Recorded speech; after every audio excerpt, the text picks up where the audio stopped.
somebody hit that with their car or their truck, didn't they? Oh, yeah. Hit it pretty hard, too.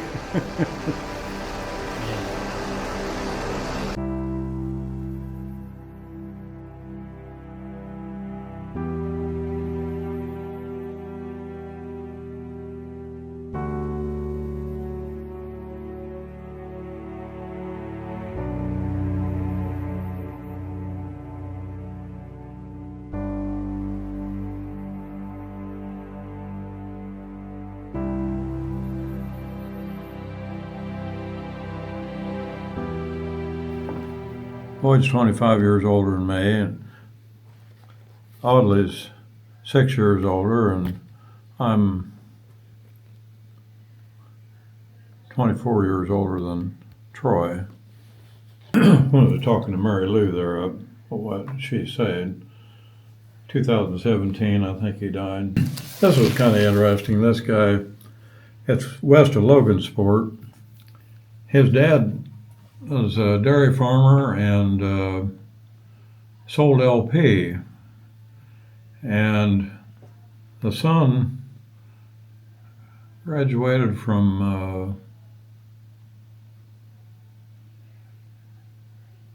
I forget, IU. And we started building about that time, this for the son. And in the time that we got done building this, he went to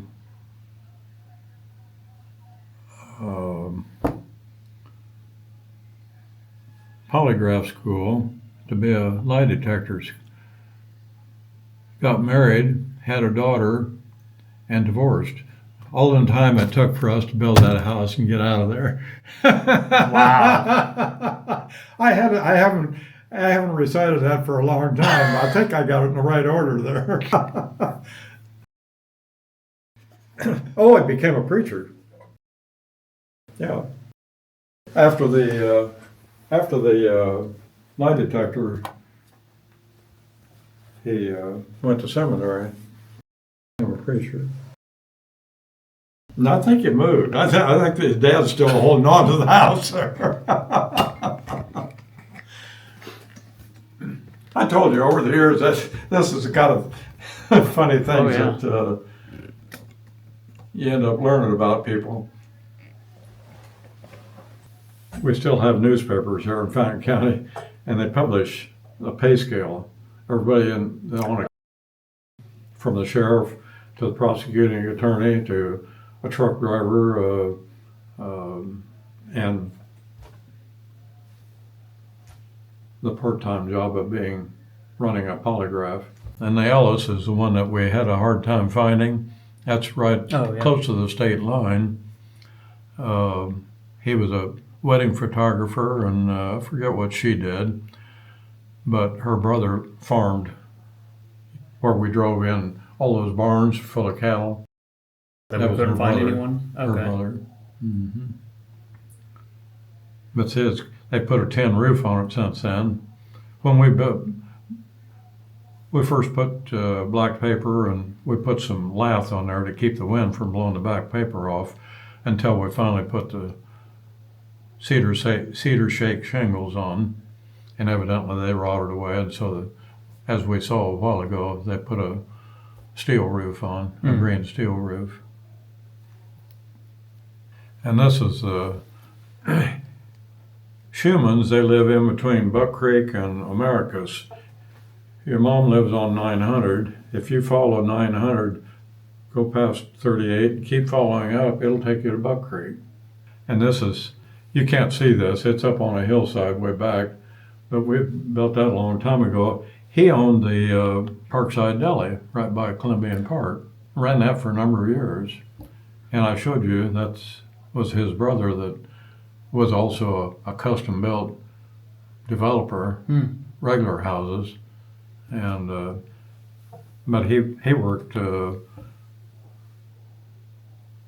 as a janitor in the country club there on 9th Street. Part-time job. There was a whole bunch of kids. I think there were 6 or 8 kids. But she drove buses for Purdue University. When the basketball team needed to go to Pittsburgh, she was the driver. All the players would get on the bus, and she drove them out there. She's a little thing, but she's a character. Transportation department she worked in. What's that say? This is the same thing, Schumann. See, I showed you the brick job, the guy that built Slater Center, or the Slater Hill. Nice job of stone laying. He was a character. He'd pick up a rock and, you son of a, you don't belong there. He'd throw it in a pile and he'd pick up another one. He heard him talking to himself all the time out there. That's Schumann. And this guy was off of Lindbergh Road. He was a Purdue professor, and he was right across the fence from the old Purdue apple orchard where they would develop new varieties of apples. So at noontime, when we were reading, I'd run across the street, pick a different variety of apple, and he was kind of picky, but it was a nice house. I have no idea who lives there now, but it sold for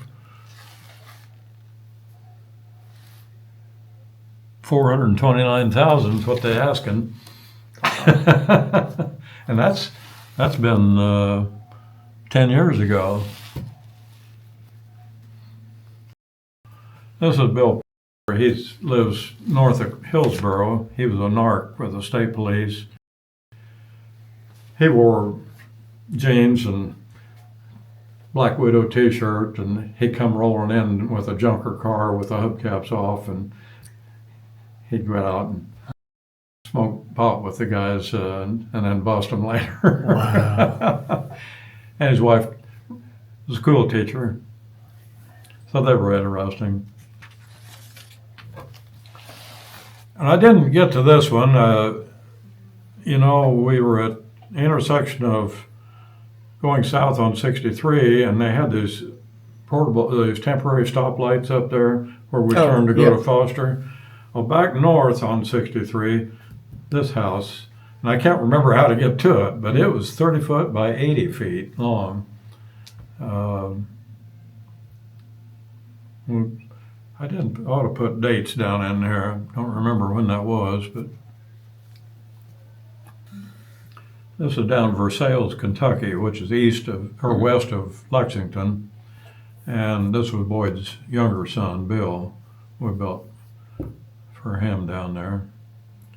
And it was up on, instead of poured concrete foundation, he used 12-inch blocks, and they put some mortar on, and then they had some stamped wires, zigzag with runners.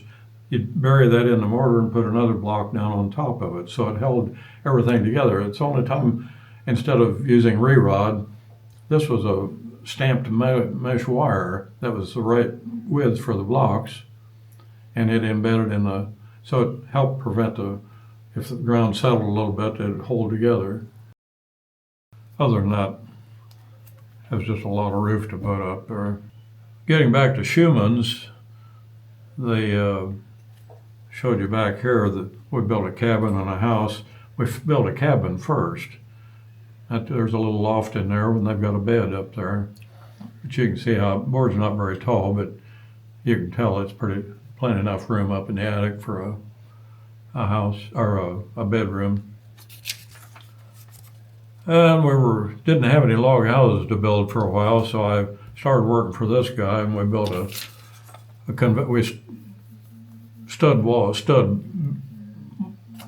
built the studs and roof trusses and the sheeting on that. Mm-hmm. Then somebody else took over. This is over near the Crawfordsville Country Club. And this guy, same age as me, a long-time farmer. He was divorced and had a couple of kids. Wanted to build this is on Ladoga Road. You go all the way through Crawfordsville and the big car dealer, and then Ladoga Road. He's the first house down there. And we got it built, he got married. Again, he had married before and had kids, and that's him standing there in his overalls. This is Gretchen, the blonde woman in the picture there. I didn't help build this. This was one before I started. Must have been about 1981 or 80 or 81. Boyd and his oldest son and Don built this house.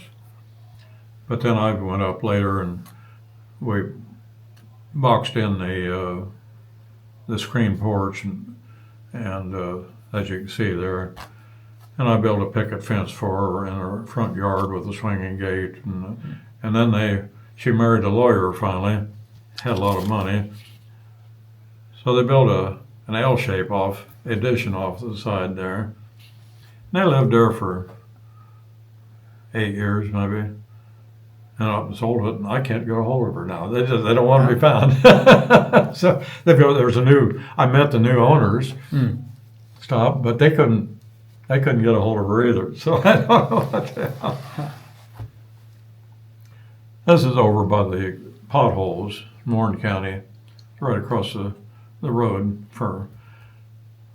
We built it for a farmer's daughter who married a teacher. He taught at Pine Village, and then they got a divorce and sold, and somebody else moved in there, and I think the same thing happened again. So I haven't kept up who owns the damn house now. That's pretty dark. This is inside that house. You can doll up, use some modern cabinets, and you can have some modern amenities inside of a log house, and that's what most people want. Dennis and Mary Lou have modern amenities, but you can't find them. This one is right down the road from your mom. Built this in 1982. She was just 2. I took her to a babysitter, and then I take off up there, and it sold for $399,000 in 2013. There was some acreage went with that. That's the guy's obituary. He sold insurance for years. And this is over south of Potomac, Illinois. There's a state park called Kennecott Park. It adjoins their property. They feed theirs, and then she's got a battery-operated crossbow. She and her husband both work at Danville Metal Stamp in a factory. Okay. And she claimed she had carpal tunnel, so she got a permit to have a little winch to draw the string back. This is Ann Harrison, Harrison Steel in Attica here. This is over in Warren County. They have their own potholes. I forget how many acres they own, but it's a good-sized log house too. And John Pearson, this is one of the 2 we built for brothers on the Independence Pine Village Road, just right north of Independence. He works in Lafayette. You know where Butler Meat is on Wabash Avenue? Yeah. Well, there's a metal working shop pretty close to there. Okay. He's worked there for years. Machinist and those little things. That's when I built my first scaffold. Okay. It was handy to work off of, so I built another one that would stack on it. This is Bill Crone down in Kentucky, out of order. We didn't have anything to do for a while, so I helped build a freestanding subway down where CVS drugstore is now. Dad bought those lots back in the 50s. I rented them out after he died to park cars on. And then Peevler, who we built a log house for, asked me, "Hey, sell me those lots. I want to build a subway." So I sold him the lots, then turned around and helped build the subway. and it didn't go. Didn't last that many years, and they tore it down, and Okay. CVS bought the lots, tore it down, and end of that story. Wow. That's about the shot the rod, Derek. That Good good enough for you? Yeah, I'd say so. You I bleep out all appreciate my cussing.